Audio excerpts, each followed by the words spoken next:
कर्पूरगौरं करुणावतारं संसारसारं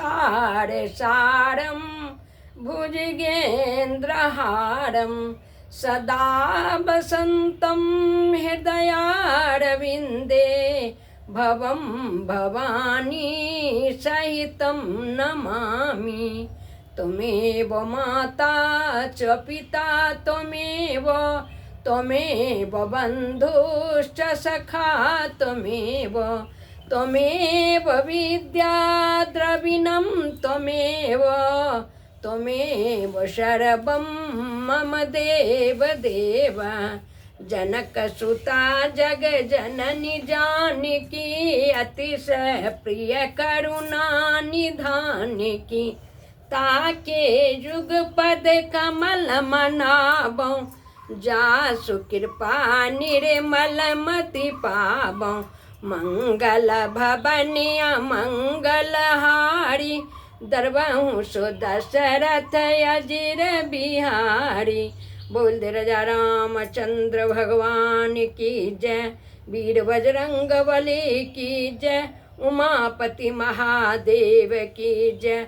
अपने गुरुदेव महाराज की जय। हर हर महादेव।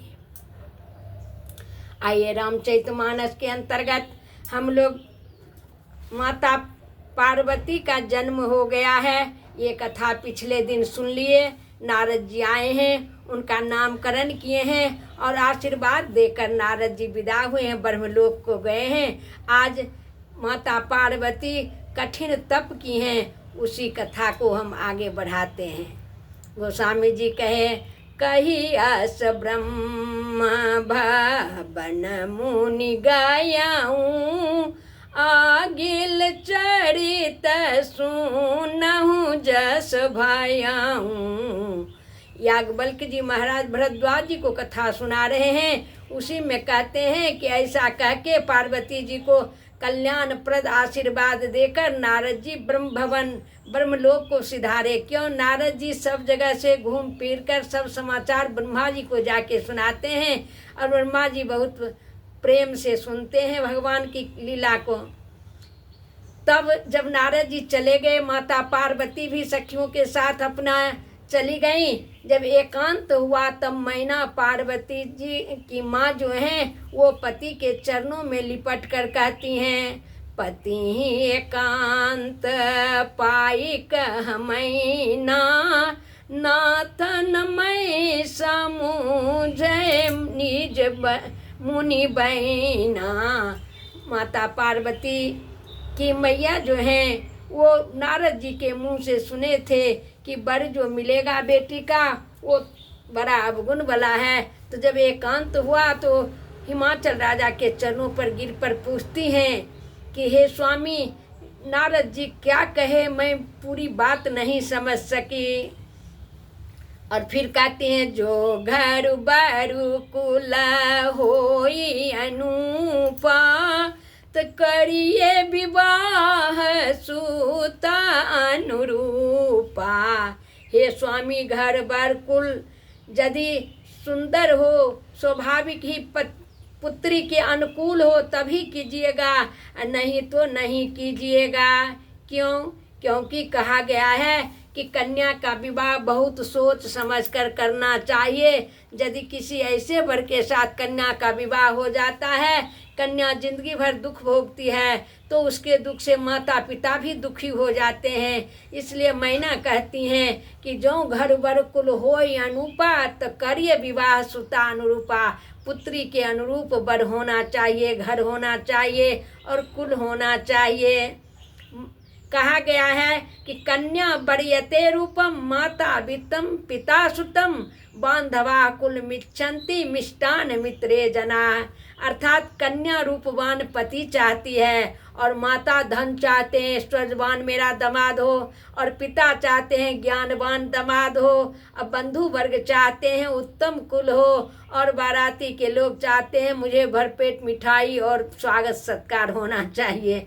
इसी श्लोक पर एक कवि ने दोहा लिखा है रूपहि दंपति मातु धन पिता नाम विख्यात तम कुल बांधव चहे भोजन लोग बारात।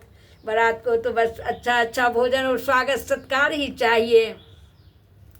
तो इस तरह से पद्म पुराण में कथा आई है। स्वयं भगवान कह रहे हैं कि किस वर से कन्या का विवाह नहीं करना चाहिए। भगवान ने ब्राह्मण से बताया है कि 12 ऐसे आदमी हैं जिससे कन्या का विवाह नहीं करना चाहिए। जो बहुत खाता हो, जो बहुत खाता है, जो अधिक दूर रहता हो, अत्यधिक धनवान हो। अत्यधिक धनवान भी मनमौजी हो जाता है कि उससे भी नहीं करना चाहिए।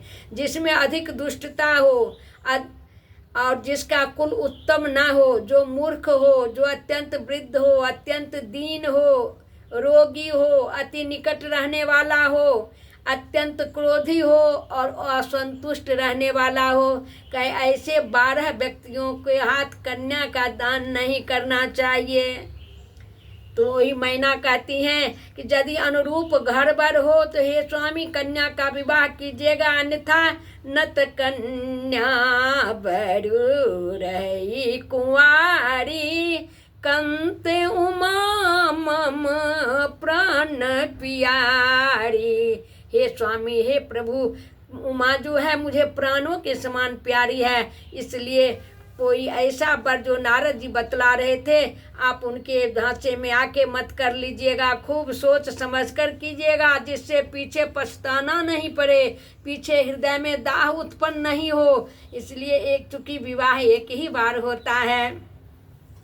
हिमवान तो नारद जी के बात को समझते थे कि नारद जी का बात जो है, नारद जी की बात झूठी नहीं हो सकती है। तो हिमवान कहते हैं कि हे मैना, नारद जी जो है देव ऋषि हैं, झूठ न हो ही देव ऋषि वाणी, देव ऋषि की वाणी कभी झूठी नहीं होगी, इसलिए आप चिंता नहीं करो।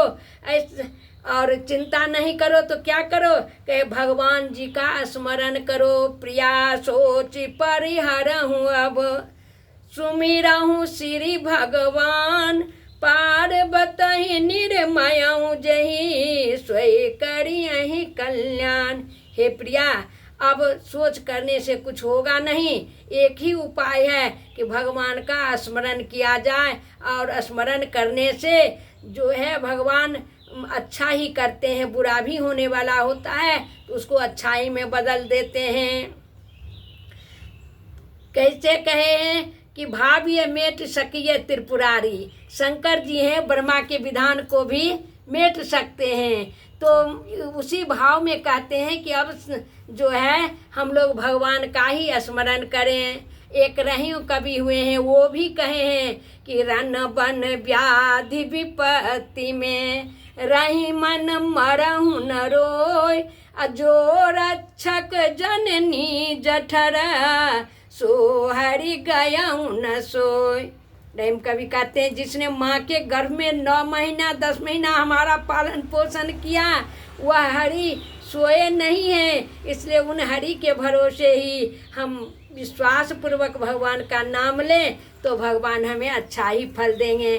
तो हिमवान कहते हैं कि अब कि हे मैना, यदि तुम वास्तव में पुत्री से प्रेम करती हो तो जाकर पुत्री को शिक्षा दो, वह तप करे क्यों। नारद जी कहे जो तप करई कुमारी तुम्हारी, तो भाभी मेटी सकहीं त्रिपुरारी। तप करने से भाभी को भी शंकर जी मेट देंगे। इसलिए जाओ। मैना बड़ी प्रसन्न हुई और पार्वती जी के पास जाती हैं। लेकिन वहाँ जाने पर पार्वती जी की सुकुमारता सौंदर्य को देखकर बड़ा उन्हें चिंता हो गई और पार्वती जी को गोद में बैठाकर हृदय से लगाकर गदगद कंठ से वाणी ही नहीं निकल रही है। बहुत प्यार कर रही हैं, स्नेह जता रही हैं मैना जी। कुछ बोलने में नहीं आता है कि इतनी सुकुमारी कन्या को कैसे मैं कहूँ कि तप करने के लिए जाओ। लेकिन माता पार्वती तो जगत की माता हैं, सबकी मन की बात जानते हैं। अपनी माँ के माता पिता के मन की बात जानकर कहते हैं बड़ी ही मधुर बोली में, बहुत ही मीठा से घोल कर बोलती हैं, हे माँ मैं आज स्वप्न देखी हूँ, आपसे कहूँ कि स्वप्न में एक बड़े ही सुंदर विप्र आए हैं और वो मुझे शिक्षा देते हैं। कहते हैं हे पार्वती, तू तप करेगी तो तुम्हारा कल्याण होगा। तो मैं कही कि बिना माता पिता की आज्ञा लिए मैं कैसे तप करूंगी। तो वो ब्राह्मण देवता मुझसे बोले कि आपके माता पिता भी चाहते हैं कि आप तप करो। तो ऐसा सुनकर मैं ना माता को बड़ा आश्चर्य हुआ कि जो मैं अभी कहना चाहती थी बेटी वो पहले ही सुना रही है। जगत मातु सर्वज्ञ भवानी, मातु सुखद बोली मृदुबानी। माँ को सुख देने वाली वाणी बोली।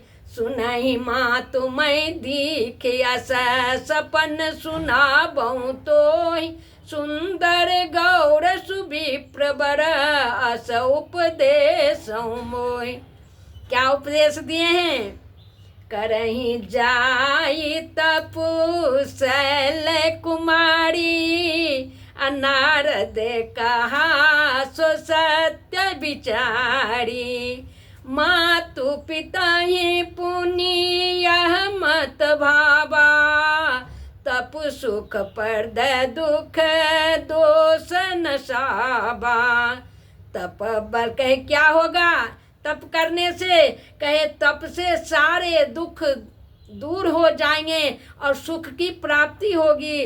कहे जितने भी हैं ब्रह्मा विष्णु महेश सब तप के द्वारा ही सिद्धि प्राप्त करके कहे काम करते हैं। तप बल रचाई पर पंच विधाता, तप बल विष्णु सकल जग त्राता। तप के आधार से ही ब्रह्मा जी सृष्टि की रचना करते हैं और तप के आधार से ही विष्णु भगवान जग का पालन करते हैं। तप बल शंभु करहि संघारा, तप बल से सुधर महिभारा। के तप के आधार पर ही शंकर जी संहार करते हैं और तप के आधार से ही 1000 फन वाले शेषानाग अपने मस्तक पर पृथ्वी को धारण करते हैं। ऐसा सुनकर पार्वती जी की माँ को आश्चर्य हुआ और वो दौड़ कर जाती हैं हिमवान को सुनाती हैं कि हे स्वामी सुनिए, पार्वती आज ऐसा ऐसा स्वप्न देखी है। और वह कहती है कि मैं तप करने के लिए जाऊंगी।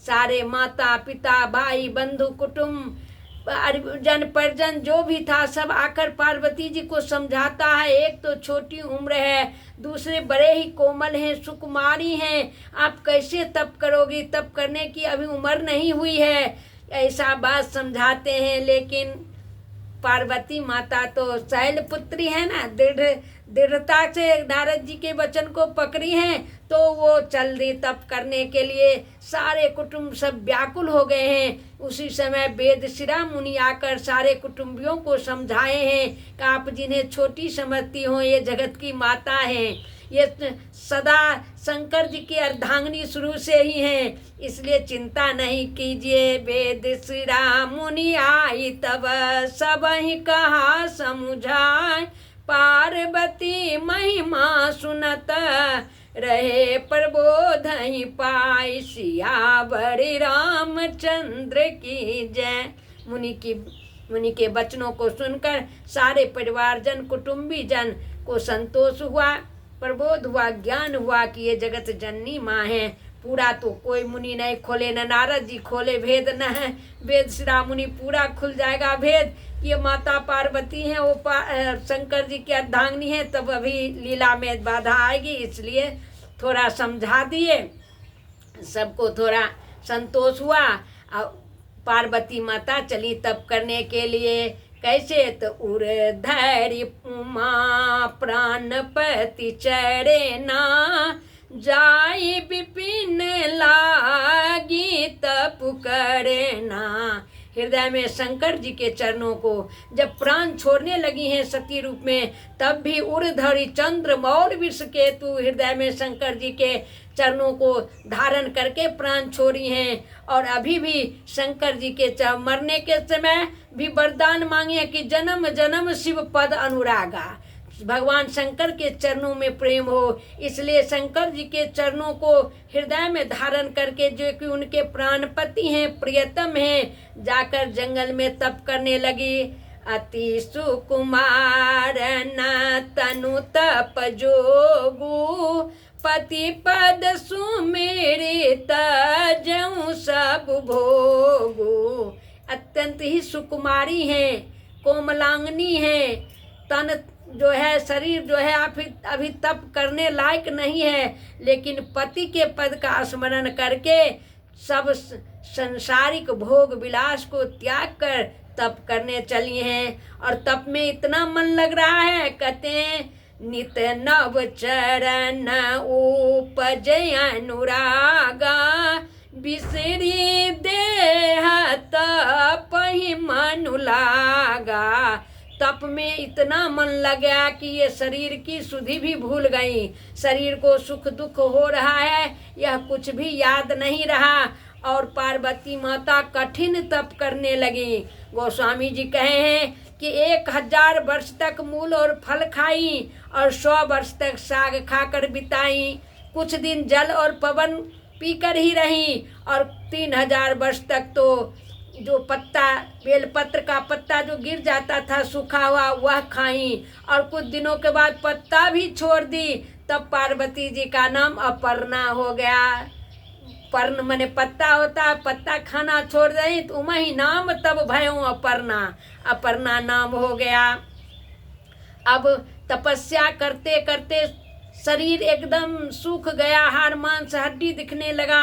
तब ब्रह्मवाणी सुनाई पड़ी, देखी उमाही तप खीन शरीरा, ब्रह्म गिरा भई गगन गंभीरा।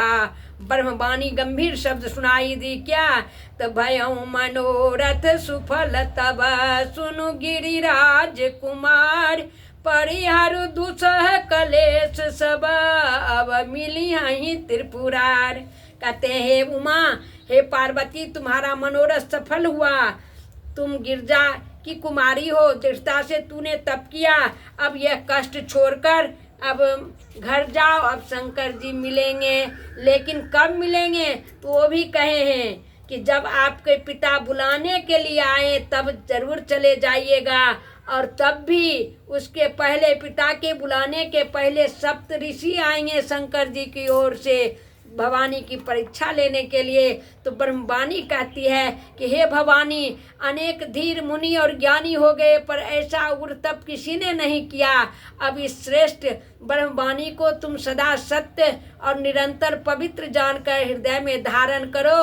और जब आबे पिता बोला बन जबही, हठ परिहरि घरे जायहु तबही, ते मिलाही तुम्हाही जब सप्तऋषि सा, जानहु तब प्रमाण बागीसा, सुनत गिरा विधि गगन बखानी, पुलक गात गिरी जाहर शानी। पार्वती जी जब तपस्या करने चली हैं तब भी हर्षित हुई, बीच में भी हर्षित हुई और अंत में भी हर्षित हुई।